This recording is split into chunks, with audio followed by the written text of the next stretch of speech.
La aventura mexicana de Hernán Cortés comenzó en la isla de Cozumel, frente a la península de Yucatán. Fue la primera escala en su viaje que culminaría en la Ciudad de México, de la que habían hablado las expediciones de Hernández de Córdoba y la de Grijalva, expediciones mandadas por el gobernador de Cuba, Diego Velázquez, tiempo atrás. Antes de visitar Zempoala, Cortés fundó la Villa Rica de la Veracruz. Lo que parecía un acto intrascendente resultó ser una argucia legal de Cortés. Aunque la nueva población era apenas un campamento, se creó un cabildo o ayuntamiento. Casi 2 meses después, tras reubicar Veracruz algo más al norte, Cortés consiguió que nombraran a sus amigos en los nuevos cargos oficiales. Y estos le presentaron casi de inmediato un documento en el que le nombraban capitán y justicia mayor de Veracruz. Está hecho. Está hecho. A partir de ese momento solo debería rendir cuentas al rey y tendría autoridad legal en todas las tierras que conquistara. Para tal argucia, le sirvieron los 5 años que pasó como escribano en Santo Domingo y los estudios que realizara en su juventud en Salamanca. Pendant longtemps, on a cru que Cortés avait étudié à Salamanque, à l'université de Salamanque, notamment pour étudier le droit. Il semblerait aujourd'hui qu'en fait, il n'ait jamais fréquenté, on ne trouve pas de traces de Cortés fréquentant l'université de Salamanque. Et d'après le professeur Carmen Martínez, il semblerait qu'en fait, il ait étudié chez un de ses parents qui était notaire et qu'il ait ainsi appris le métier d'escribano et donc effectivement des notions de droit.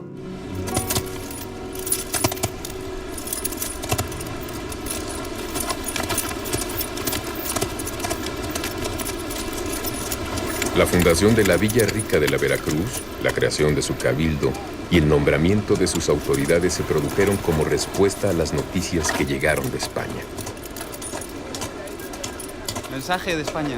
Gracias. El emperador había nombrado adelantado a Diego Velázquez, permitiéndole conquistar y poblar aquellas tierras, algo que hasta entonces solo podía realizar el hijo de Cristóbal Colón. Cortés, mensaje de España. Gracias. Para Cortés la noticia fue terrible. Aquel nombramiento quitaba legitimidad a su empresa y lo convertía en un proscrito.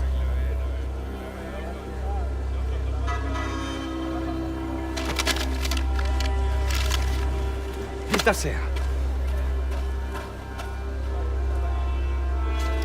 Para reconducir la situación, el conquistador hizo zarpar un barco rumbo a España cargado con un impresionante tesoro y con documentos que había redactado, haciendo uso de su conocimiento en leyes, donde explicaba sus acciones bajo un estudiado marco legal. El envío sirvió a sus propósitos y obtuvo el beneplácito de Carlos V, pero las noticias llegadas de España iban a traer consecuencias entre los suyos.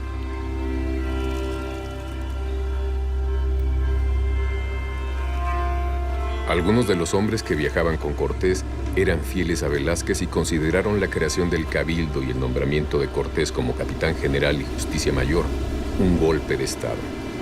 Un grupo de aquellos seguidores del gobernador de Cuba decidió desertar a intentar regresar con Velázquez, pero uno de ellos, arrepentido, le contó el plan a Cortés. Y en aquella época brutal y peligrosa, la traición era algo que no admitía contemplaciones.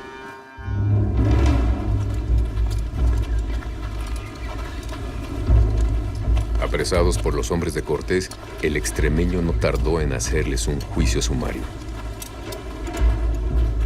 Los cabecillas Pedro Escudero y Diego Cermeño fueron ahorcados de inmediato. A los marineros implicados les dieron 200 azotes. Soltad al fraile. Al clérigo Juan Díaz, quizá por cierto temor religioso, le perdonó la vida en última instancia. Traed al piloto. No. No. No. No. No. Clemencia. No. Y al piloto Gonzalo de Umbría, como castigo ejemplar, mandó cortarle los pies. Clemencia. No. No. No. No. No. No. No. No. No.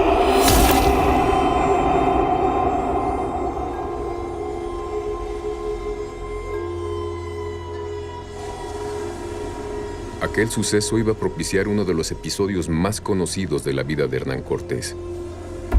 Antes de emprender el viaje hacia el interior, camino de México a Tenochtitlán, Cortés dejó una fuerte guarnición en Villarrica de la Veracruz y para evitar la tentación de nuevas deserciones, mandó hundir sus barcos.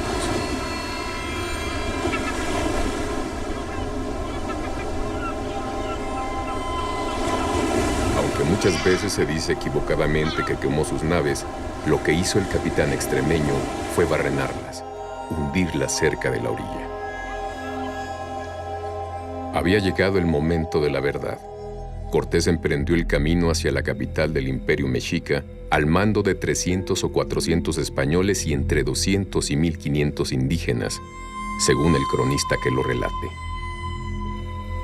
Así se internan en el territorio de los tlaxcaltecas, un pueblo libre pero extorsionado por los mexicas que juega hábilmente a medir las fuerzas de los que creen aliados de sus enemigos.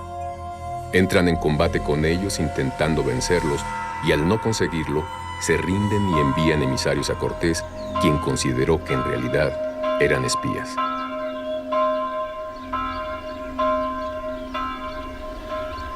En su trayecto hacia el interior del territorio, Cortés combatió varias veces contra los tlaxcaltecas y los derrotó, enfrentándose al indómito Xicoténcatl el Joven. En uno de sus campamentos, Cortés recibió a 50 enviados del propio Xicoténcatl y sospechando que quisieran en realidad espiarlo, ordenó un brutal castigo. En una carta al rey de España, así le escribe: mandé tomar a todos los 50 y cortarles las manos. Viendo la determinación de Cortés y el poder de las armas de los españoles, los tlaxcaltecas se aliaron con ellos. Ahora podrían liberarse de la tiranía de los mexicas. Siguiendo las indicaciones de los emisarios de Moctezuma, los españoles llegaron, en su camino hacia Tenochtitlán, hasta Cholula, el centro religioso más importante del altiplano.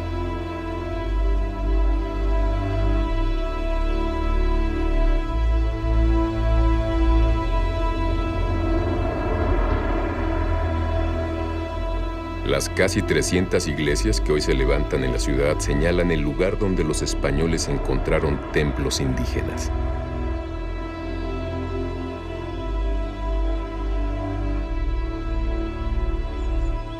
Cholula era un señorío independiente, pero a diferencia de sus enemigos los tlaxcaltecas, los cholultecas eran aliados de Moctezuma y obedecían sus órdenes.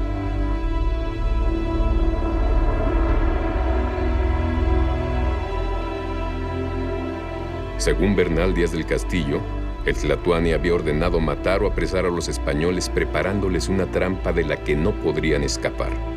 Pero según Bernal, a través de una vieja cholulteca, Malintzin se enteró del plan. Hernando. ¿Qué nuevas traes, Marina? Tuyala, Tzikbalnajen, Yetel Juntul.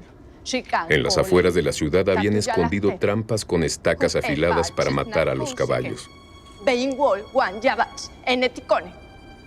Dice que una anciana le ha dicho que corremos peligro. ¿Qué te contó?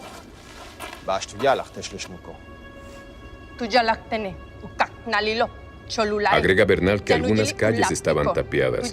En las azoteas se habían acumulado piedras y se había ordenado evacuar a mujeres y niños. Parece que las gentes de Cholula nos preparan una emboscada. La anciana le ha dicho que moriríamos todos.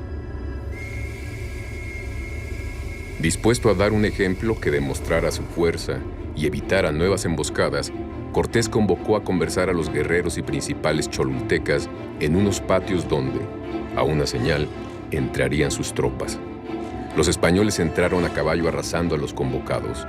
Miles de tlaxcaltecas dispuestos a vengarse de años de opresión de los mexicas y sus aliados se unieron a los españoles.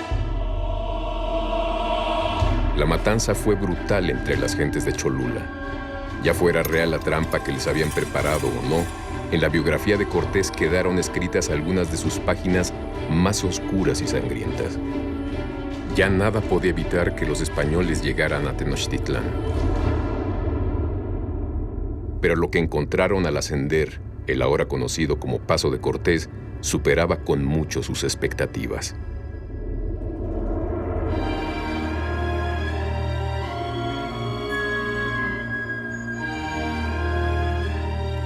Tenochtitlán, la capital del Imperio Mexica.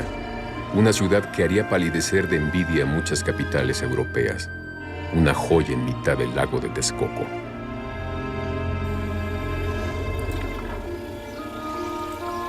Canales y acueductos permitían el paso de embarcaciones y suministraban agua limpia a hogares y cultivos. Las chinampas, huertas flotantes, suministraban verduras y flores a la ciudad. Cuando Londres contaba con apenas 60,000 habitantes, la gran Tenochtitlán tenía más de 200,000.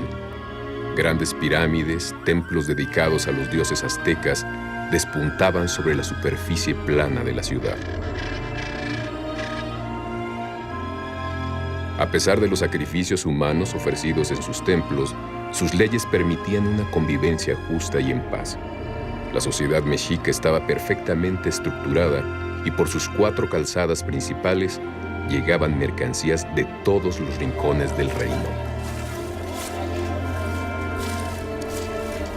En el mercado de Tlatelolco, que asombró a los españoles, se comerciaba con todo tipo de mercancías.